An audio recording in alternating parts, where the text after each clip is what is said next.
Wheat Chex, Rice Chex, and Good Hot Ralston present Space Patrol! High adventure in the wild, vast reaches of space. Missions of daring in the name of interplanetary justice. Travel into the future with Buzz Corey, Commander-in-Chief of the Space Patrol! In today's transcribed Space Patrol adventure, Buzz and Happy are trying to make their way through a strange valley filled with weird, poisonous plants. Suddenly, Happy trips and falls. Commander, something's got my foot. It's the vines. They're drawing tight like rope. They're winding around me, too. I can't get them untangled. Maybe we can cut them loose. Yeah. It's grabbed my arm. I can't move. And the leaves. The leaves have got suckers on them. Hap, we've got to get loose. These vines are man-eaters.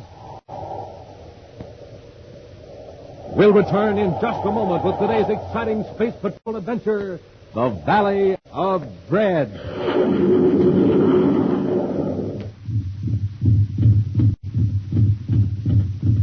Hi, Space Patrollers, you hear that? That's the Martian Mauler, the inter-universal boxing champ from Mars. He's practicing his Sunday punch. Superpower? Man, he's got it.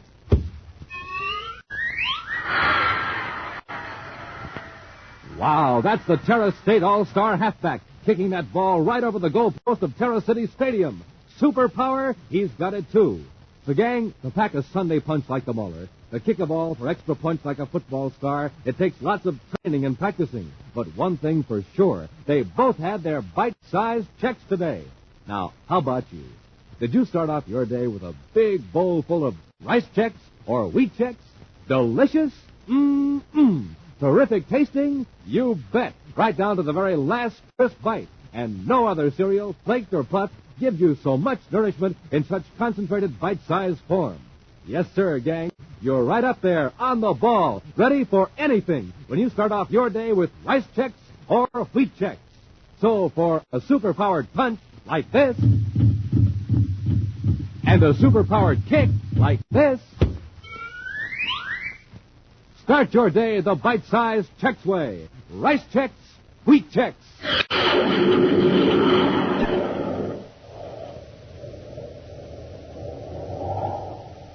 And now, today's Space Patrol adventure, The Valley of Dread.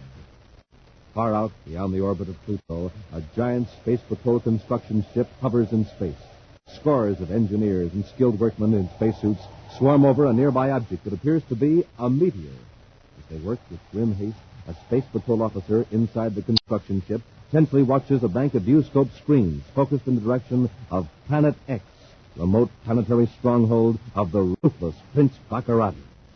At this moment, Commander Corey and Cadet Happy are aboard the Terra 5, rushing toward the construction ship. I want to avoid any space phone contact between us and the construction ship in case Baccarati's monitoring our frequencies. So let's go over each step of our procedure so there won't be any slip-ups. Yes, sir. First, we approach the construction ship on the starboard side, and that's where the dummy meteor is. Right. At 3, Tomo light flashes from the construction ship. We leave the Terra 5 in our spacesuit, jet pack to the meteor, and board it. Exactly 15 minutes later, we kick on the rockets in the dummy meteor and head for Planet X. Check. Now look at this chart of Planet X. Yes, sir. Here's our ultimate objective, this warning tower. And here, 200 miles to the south, is where we land. Too bad we can't plunk the meteor down closer to the tower. And there's a good reason for that. To get these aerial maps of the region around the tower, we had to send several fake meteors into that region.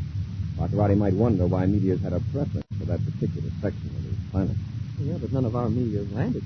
They were automatically blown up after they transmitted the viewscope pictures back to the construction ship. Well, that's right, Hap. But remember this. That tower is going to relay our meteor image to Baccarati's castle on the other side of the planet. Now, what's Baccarati going to think if a meteor suddenly checks its speed and makes a gentle landing? Oh, I see.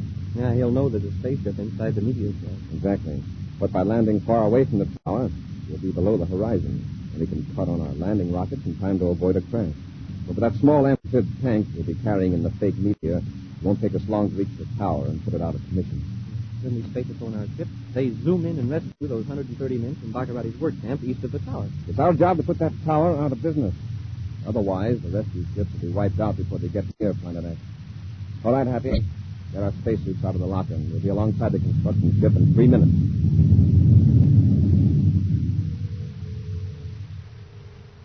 Meantime, in his huge, gaudy castle on Planet X, Prince Baccarati paces the floor and berates his chief advisor, Dr. Malengro, whose scientific knowledge is being used by the prince in his attempts to conquer the United Planets. Just look at these production figures, Malengro. We're 8 spaceships behind schedule. I ordered a speed up, didn't I? Yes, Your Highness. If we are going to attack the United Planets, we got to have ships. Isn't that right? Absolutely, Your Highness. Then why don't I get ships? Tell me that. First, illustrious one, there's the shortage of material.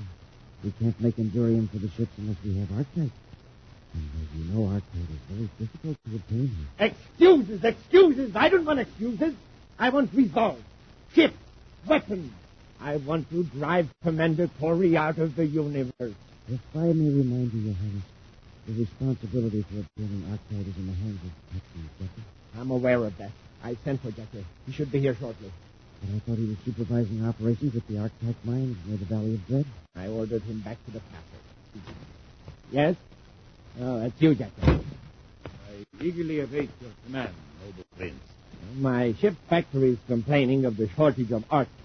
That's your responsibility, Captain Decker. Yes, your highness, but I'm short-handed. Short-handed? You got 130 men, all trained personnel, plus several hundred natives.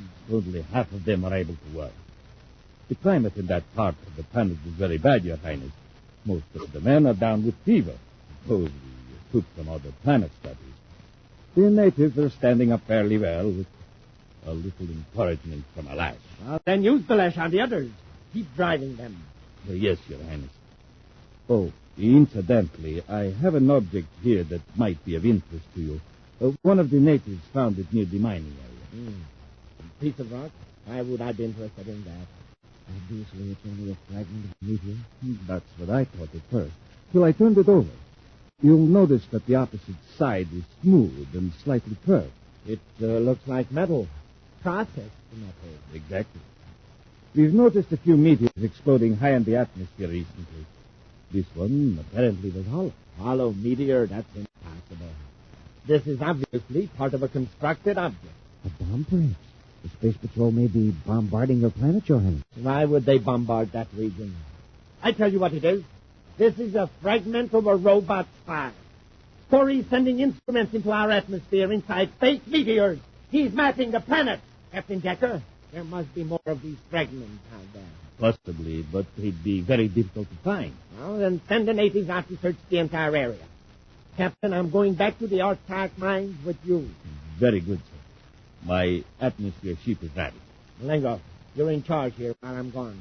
I'll keep in touch with you. Very well, Your Highness. Come on, Decker. I'll show you how to get work out of those loafers of the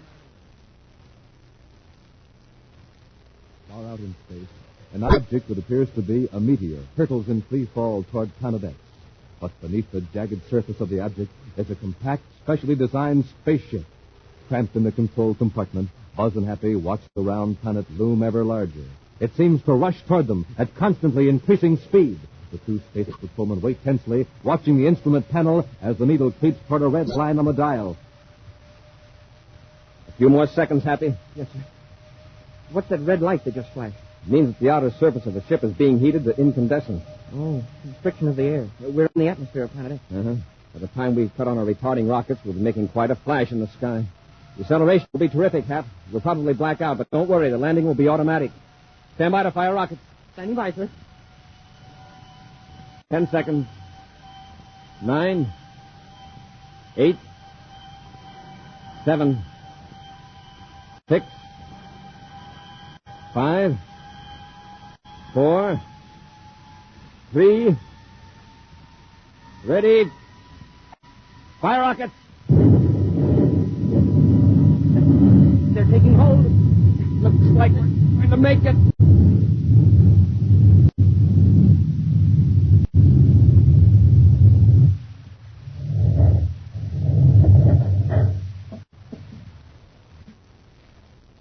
Are you okay, Happy? Or I will be when my stomach settles back down where it belongs. Rough. Well, I'd say it was a gentle landing for a meteor, but a rugged one for the spaceship. I'll release the aft hatch so we can get the amphib tank in.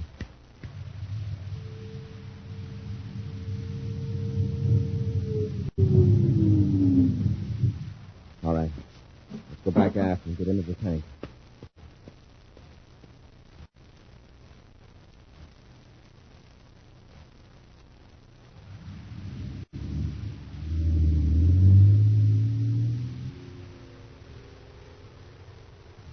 On through the dark night of Planet X, Commander Corey and Cadet Happy take turns at the controls of the amphib tank, crossing the treacherous terrain of the unknown planet. The aerial maps, pieced together from viewscope pictures flashed by the pseudo-meteor robot spies, are of little help to the ground-crawling tank. Still, mile by mile, Buzz and Happy approach their objective, the tall warning tower that automatically relays viewscope images of trespassers in the sky over this part of Planet X. As the gray dawn grows over the Valley of Dread, an atmosphere ship flies low in ever-widening circles around the arc-tracked mines. The men, abducted from the United Planets, are forced to toil. In the ship are Prince Baccarati and his prison camp commandant, Captain Jecker. That confounded mist. I can't see a thing down there. I'll put on the infrared scanner, Your Highness. That better? Yes, but I still can see through that vegetation. Can't you fly lower? Scan more territory from this height. But actually, I doubt if we can see those men who escaped. I want them found and brought back. There were only 3 of them, Your Highness. They can't survive long in the Valley of Dread. That's exactly why I want them found. We need every able-bodied man we can find. And if they are clever and strong enough to escape, they're strong enough to work in the mine. Yes, Your Highness. I'm holding you personally responsible for their escape. If another such incident occurs... Excuse me, sir. But I saw something move over there on the ridge. On the ridge? Aye, that's miles from the camp. They couldn't get that far in a single night. Your Highness. A large animal looking. No, it's a vehicle, a tank. You're right. Someone has landed on the planet. I don't see how that's possible. The warning system would have detected any spaceship. You believe your own eyes, don't you? There is a tank down there. Isn't there? Yes, Your Highness. It's an invader, and it must be destroyed. Captain, are there bombs aboard the ship? Yes, sir. 3 small cosmic torpedoes. Then use them. Destroy that tank.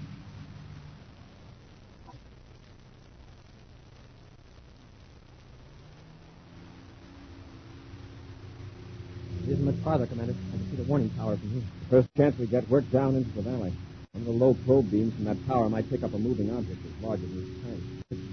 We'll have to keep on the ridge for another quarter of a mile, Commander. We'll drop too steep along here for a safe descent. And that's right, Hap. Hey, the ridge blew up right in front of us. Keep going, but dodge that crater. Yes, sir. There's an atmosphere ship right over us. One of Baccarati of all the rotten luck. Wow, that was close.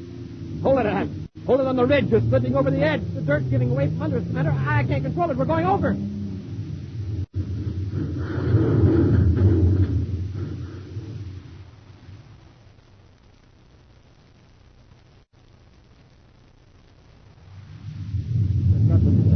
They'll never get out of that tank alive. Excellent, Captain, excellent.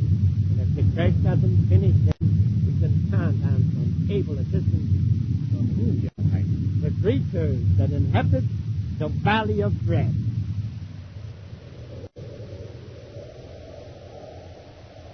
We'll return to Space Patrol in just a moment.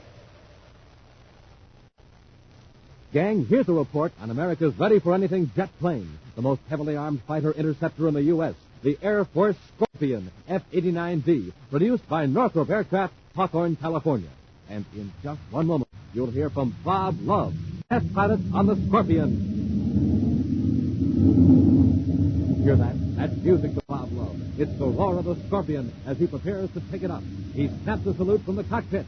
And now Bob is set once again to face the hazards of his tough and exacting job in the sky. The Scorpion takes to the air like magic.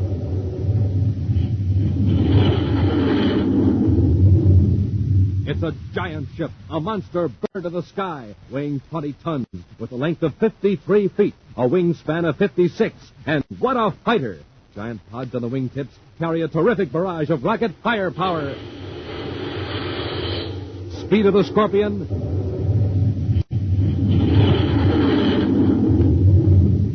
over 600 miles per hour.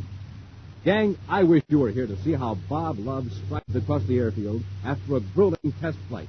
And just a short rest in the ready room, and he's all set to go up again. Now, for someone who depends on so much energy, it's no surprise to find that Bob Love is a Rice Checks and Wheat Checks man. Here's what he has to say about it. You know, a fella has to be in top condition to test fly a fast aircraft such as the Scorpion. And that's why I always make it a rule to sleep well and eat well. So, for breakfast, I pick a cereal like Rice Chex or Wheat Chex. They're chock full of energy and really taste good. You'll like them.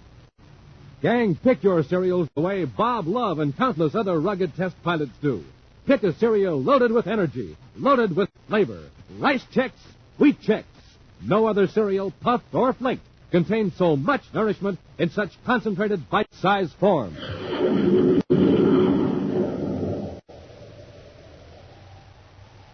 And now, back to our Space Patrol adventure, The Valley of Dread.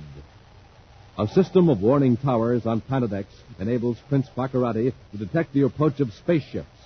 However, Commander Corey and Cadet Happy succeeded in landing on the planet without detection through a dangerous space flight in a ship designed to simulate a meteor.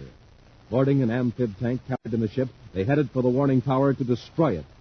But Baccarati, in an atmosphere ship searching for escaped prisoners, saw the tank and ordered his assistant, Captain Jecker, to bomb it. A blast toppled the tank off a ridge and down a steep mountain into the Valley of Dread. Now, bruised and battered, Buzz and Happy are forcing their way out of the wrecked tank.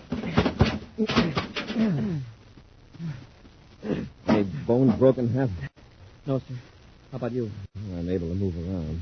It was more than I can say for our tank. This will set our schedule back several hours, Hap. It'll take us quite a while to reach that warning tower on foot. Well, what's the shortest way? I'm sort of turned around after that spill down the mountain. Across the valley. By the looks of it, it's going to be rough going. Yeah. Bring your Atomo light and a miniature spacerphone. Yeah, I've got them in my belt, sir. Here's your ray gun, Commander. Yeah. Say, how about this shock rifle? The 10 kilovolt job. It's pretty heavy for a long pipe. Oh. What were you saying, Hap? I guess the shock rifle isn't so heavy after all. Bring it. Let's get through this valley while it's still daylight, if we can. Meantime, in Captain Jecker's office of the Arctite mine, Prince Baccarati sits at the spaceophone talking to Dr. Malengro back at Baccarati's castle on the other side of Planet X. I don't want any guesswork, Malengro. Are you sure there was a man on duty at the viewscope every second? I'm positive, Your Highness. There have been no spaceships sighted anywhere near the plant. All the warning towers are working perfectly. Then that tank Jecker and I destroyed must have come from one of the factories on the other side of the planet. Check immediately and see if a tank is missing. Yes, Your Highness. And order all the guards to watch for attempted breaks. We've lost 3 prisoners here at the mine. Most regrettable, Your Highness. Jecker just came in. I've got to talk to him. I'll contact you later, Malengro. Now, Captain, what is it? Your Highness, my men have captured one of the prisoners. One of the prisoners? There were 3. The other 2 are still missing. But we'll get them, sir. Yeah. And the man who was captured, is he back on the job? He's unable to work. It's very sick. He's paying you for food. Take me to this man. I'll make him glad to go back to work.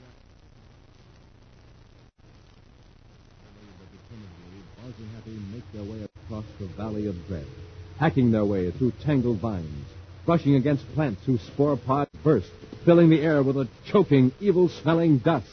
But still they press on toward the tower that must be destroyed if Space Patrol ships are to land on Planet X. I don't want to spend the night in this valley, so we'll have to put on some extra effort.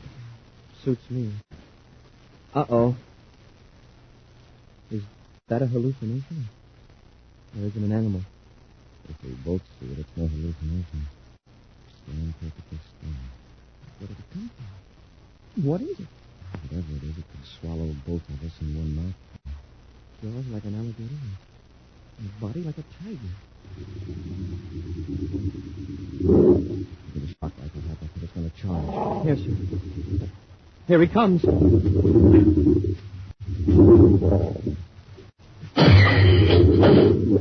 hit him, sir. Keep out of his way. I'll give another blast.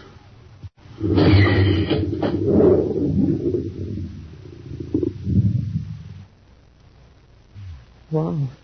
What a monster. And am I glad we brought that shock rifle. Let's hope he doesn't have any relatives in the neighborhood. Let's get going, Happy.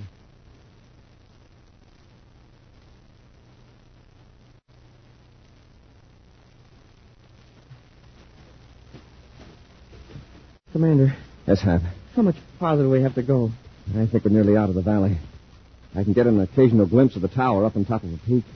If we keep going, we can at least get to the base of the mountain before it really gets dark. Yeah. Now, we can make it. Hap, what's the matter? Tripped over a vine. Here, let me help you out. If I could just rest for a minute, sir. I know how you feel, Hap, but if we stop now, neither of us will have the energy to get going again. Yes, sir.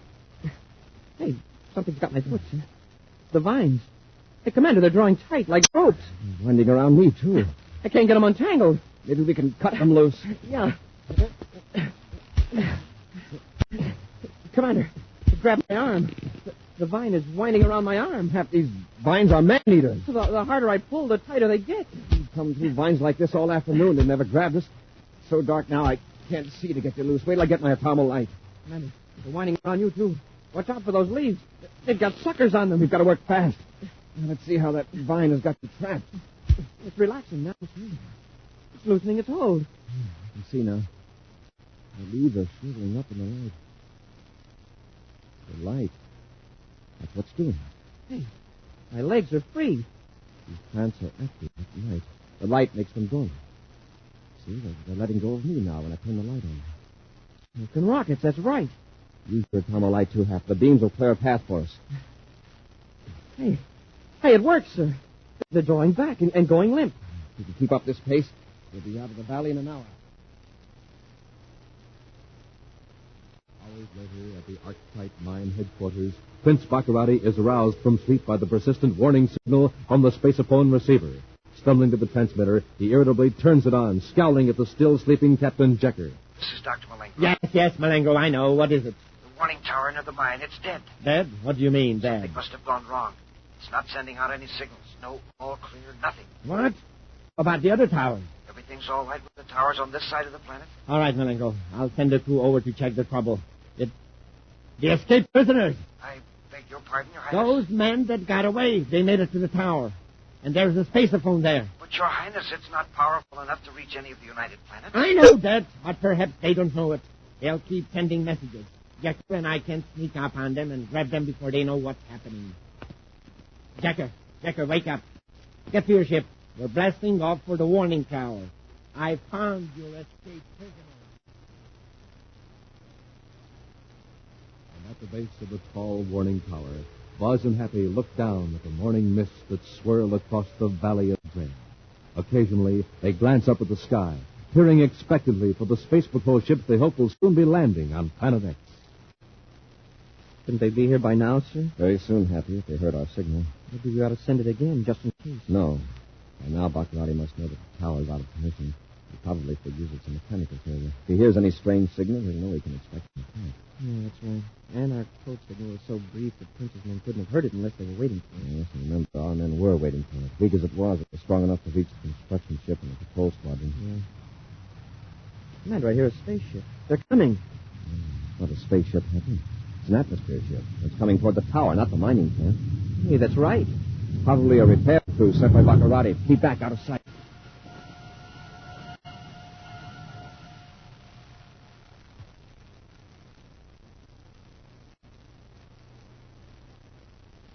I just can't figure it out, Captain. Those prisoners made no attempt to contact the Space Patrol. Well, maybe it was just a mechanical failure after all. Perhaps. We'll be careful.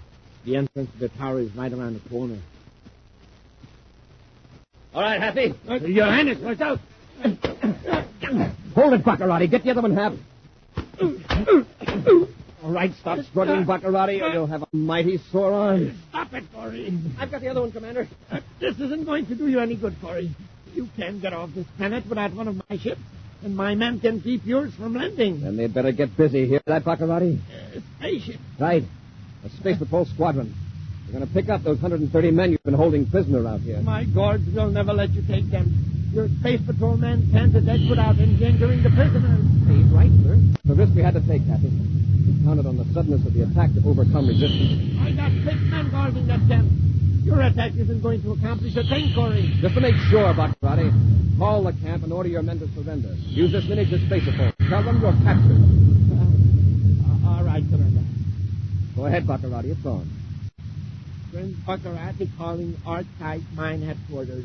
Prince Baccarati to Archetype Man headquarters. Come in quickly. Right headquarters. Go ahead, Your Highness. Listen carefully. This is important. I have been captured by Commander Corey. Tell the rest of the guards to destroy all the prisoners immediately. Give me that spacer phone. Those are my terms, Corey. My freedom or those captives will be destroyed. Guard, do you hear that? Yeah, I hear it, but I'm not a guard. Then who are you? Answer me. Who are you? Ed Benton, one of your ex-prisoners. We overpowered all your guards when we heard the Space Patrol ships. Benton, this is Commander Corey. Nice work. Thanks, Commander. Same to you. You'll have all you men on the way home in a few minutes. Corey out. All right, Baccarati, let's go. Take charge of his pal. Yes, sir. Oh, Baccarati, since you won't be needing your castle anymore, I've got an idea. Why don't you donate it as a home for wayward bats?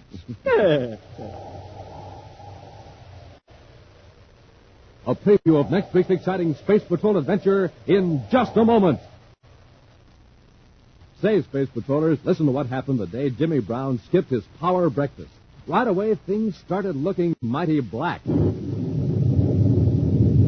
Everything in the universe went wrong. At school, at home, at play. And because Jimmy was so gloomy, Jimmy's dog felt gloomy, too. Yes, but listen now to what happened when Jimmy started his day with a big, bite-sized Chex breakfast. A bowl full of rice Chex. And to make up for the other day, a bowl of wheat Chex, too. Right away, things started looking bright. Yes, sir, Jimmy had a swell day at home, at school, at play. And listen to Jimmy's dog. He's no gloom dog now. So, you see, Space Patrollers, the way you start off in the morning can set the pace for the rest of your day. That's why it's so important to get a good power breakfast. That means a bowl full of those checkerboard super cereals, rice Chex, or wheat Chex. Delicious? You bet. Crisp down to the very last bite. And no other cereal, flaked or puffed, gives you so much nourishment in such concentrated bite-sized form. So, tomorrow and every morning, start off chock full of energy and ready for anything. Power up with the Space Patrol cereals, rice Chex, or wheat Chex.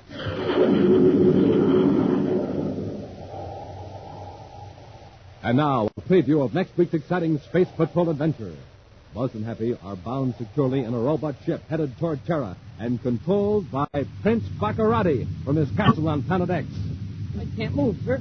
Even without that paralyzer ray, the straps would hold it. Keep struggling. Pluto Defense Squadron 12, Space Patrol, to Private Cruiser NPC 307, Neptune Registry, acknowledge. He's calling this ship? We have information that Prince Baccarati is aboard. Surrender immediately. I'm going to get loose and reach that spacer phone. Major Ryan to Baccarati. Acknowledge or we'll fire. Let him know that we're aboard. Keep fighting, Hap. Hey, they're firing at us. Be sure to join us next week for the thrilling story, Escape from Planet X, when Wheat Chex, Rice Chex, and Good Hot Roastin' again present Space Patrol. Space Patrol, created by Mike Moser, starring Ed Kemmer as Commander Corey, and Glenn Osborne as Cadet Happy, was written by Lou Houston, produced and directed by Larry Robertson, executive producer Mike Devery. Other players were Ken Mayer, Bela Kovach, and Norman Jolly. Dick Tufeld speaking. Now, don't forget to tune in next Saturday and every Saturday when Wheat Chex, Rice Chex, and Good Hot Roastin' again present Space Patrol! And be sure to see another exciting Space Patrol story on your local ABC television station. Consult your local paper for time and channel. This program is broadcast to our armed forces overseas through the worldwide facilities of the Armed Forces Radio Service. Space Patrol came to you transcribed from Hollywood. This is ABC Radio Network.